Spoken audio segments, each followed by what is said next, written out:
എന്ത് സ്പീഡിനാണ് നോക്കി ഇവൻ എല്ലാം തിന്നു തീർക്കുന്നത്. കഴിഞ്ഞ ദിവസം ഇവന് മുറ്റത്തേക്കൂടെ പോകണുണ്ടപ്പോൾ ഞാൻ ഇവനെ വെറുതെ വിട്ട പാവല്ലേ പൊക്കോട്ടെ. ഇവനാണോ ഇവൻ്റെ ബന്ധുവാണോ എന്ന് എനിക്കറിയത്തില്ല. അത് കഴിഞ്ഞ് ഞാൻ വെള്ളം ഒഴിക്കാനൊക്കെ ആയിട്ട് ചെന്നപ്പോൾ നോക്കിയപ്പോൾ ദാ ഇരുന്ന് തിന്നു. നോക്കിയപ്പോൾ ഉണ്ടല്ലോ, ഒന്നല്ല രണ്ടല്ല മൂന്നല്ല, നാട്ടുകാരും വീട്ടുകാരും കൂട്ടുകാരും ഒക്കെ ഉണ്ട്. ഇങ്ങനത്തെ 3-4 ചെടി നമുക്കുണ്ടായിരുന്നു. എല്ലാത്തിൻ്റെ ഇലയും പൂവും കായൊക്കെ ഇവന്മാർ തിന്നു തീർത്തു കേട്ടോ. അപ്പോൾ ഇതിനെ എല്ലാത്തിനും കൂടെ കണ്ടപ്പോൾ എനിക്കങ്ങ് കുളിർന്ന് കയറി. അപ്പോൾ ഞാൻ അമ്മയെ വിളിച്ച് കാണിച്ചു കൊടുത്തപ്പോൾ അമ്മ പറഞ്ഞു അമ്മ 2 ദിവസം തൊട്ട് ഇതിൻ്റെ പുറകെയാണെന്ന് പറഞ്ഞു. അപ്പോൾ പിന്നീട് ഇവന്മാരെ പിടിച്ച് അമ്മയുടെ കയ്യിൽ ഏൽപ്പിച്ചു കേട്ടോ. അതാ ഈ കിടക്കുന്നതാണ് സാധനം. പാവൊന്നുമല്ല, ഭയങ്കര സാധനം. ഞാൻ കഴിഞ്ഞ ദിവസം നമ്മൾ ചീരയൊക്കെ പൂത്തതൊക്കെ വെട്ടിക്കളഞ്ഞില്ലായിരുന്നു. അത് നമ്മൾ കുറച്ച് ഉണക്കാൻ അമ്മ ഇട്ടിട്ടുണ്ടായിരുന്നേ. അപ്പോൾ അതിൻ്റെ അകത്ത് കണ്ടോ അരികളൊക്കെ നിറയെ ചാടിക്കിടപ്പുണ്ട് കേട്ടോ. അതിൻ്റെ അകത്ത് നടാൻ വേണ്ടി അരിയെല്ലാം എടുത്തു വെച്ചിട്ടുണ്ട് കേട്ടോ. അത് എന്ത് രസമല്ലേ കാണാൻ. അപ്പോൾ ഇതെല്ലാം നമുക്ക് അടുത്ത ദിവസമായിട്ട് നടാനുള്ള ചീരയിലയുടെ വിത്താണ് കേട്ടോ. പിന്നെ നമുക്ക് 2 സാധനം കൂടി ഉണ്ട്. ഇത് നമ്മുടെ കൊടകും ബ്രഹ്മിയാണ്. ഇതിൻ്റെ കോലം കണ്ടിട്ട് നിങ്ങൾ വിചാരിക്കേണ്ട ഇതെന്തുവാന്ന്. പക്ഷേ ഇത് മറ്റേ നമ്മുടെ പച്ചമരുന്നൊക്കെ വിൽക്കുന്ന കടയുണ്ടല്ലോ, അവിടെ നിന്ന് അമ്മ കൊണ്ടുവന്നതാണ്. വെള്ളത്തിൽ ഇട്ട് വെച്ചേക്കുമായിരുന്നു. അമ്മയ്ക്ക് നടാൻ സമയം കിട്ടിയില്ല.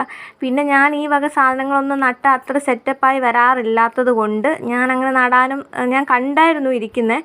അപ്പോൾ ഞാനങ്ങനെ നടാൻ വേണ്ടി പോയില്ല കേട്ടോ. അപ്പോൾ അമ്മ ഇന്ന് പറഞ്ഞു ഇത് ഇന്നങ്ങ് നടന്ന ലക്ഷണം ഇല്ല, ഇരുന്ന് പോവുള്ളൂ എന്നാണ് തോന്നണേ, കൊണ്ടുപോയി നടാൻ പറഞ്ഞു. അപ്പം ഞാൻ വിചാരിച്ചു എന്തായാലും നടാമെന്ന്. അപ്പോൾ ഇവിടെ ഈ മണ്ണ് കൂട്ടിയിട്ടിരിക്കുന്ന നമ്മുടെ വീട്ടിൻ്റെ പുറകിൽ നിന്ന് കുറേ മണ്ണൊക്കെ ഇടിഞ്ഞു പോയെന്ന് ഞാൻ പറഞ്ഞില്ലായിരുന്നോ. അപ്പോൾ ആ മണ്ണൊക്കെ എടുത്ത് ഇവിടെ കൂട്ടിയിട്ടതാണെങ്കിൽ നമുക്ക് എന്തെങ്കിലും സാധനങ്ങളൊക്കെ നടാനോ എടുക്കാനൊക്കെ എടുക്കാൻ വേണ്ടി. അപ്പം ഈ പുറകുവശത്തെ മിറ്റവും വർക്ക് ഏരിയയുടെ പോർഷനൊക്കെ കുറേയും കൂടി നന്നാക്കാനൊക്കെ ഉണ്ട്.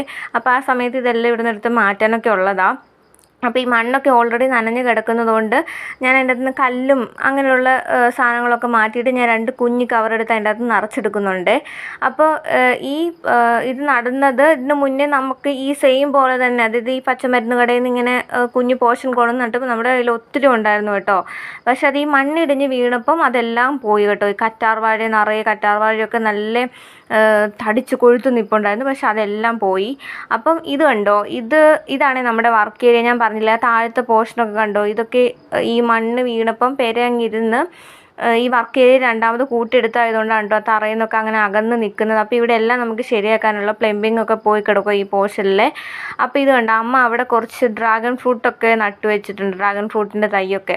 അപ്പോൾ പുറത്തൊക്കെ കൊണ്ട് വെച്ചാന്ന് വെച്ചാൽ നമ്മുടെ പൂച്ചകൾ ഇവിടെ ഒന്നും വെച്ചേക്കില്ല കേട്ടോ. എല്ലാം വലിച്ചു പറിച്ചിടും അവർ കളിക്കണത് ആ കാര്യം പറഞ്ഞാൽ. അതുകൊണ്ട് ഇവിടെ കൊണ്ടുവച്ചിട്ട് ഇവിടെ ആണെങ്കിൽ അത്യാവശ്യം സൂര്യപ്രകാശവും കിട്ടും, ആരും വന്ന് അനക്കമൊന്നുമില്ല, അവിടെ ഇരുന്നോളും. നമ്മൾ ഇടയ്ക്ക് കൊണ്ട് വെള്ളമൊക്കെ ഒഴിച്ചു കൊടുത്താൽ മതി കേട്ടോ.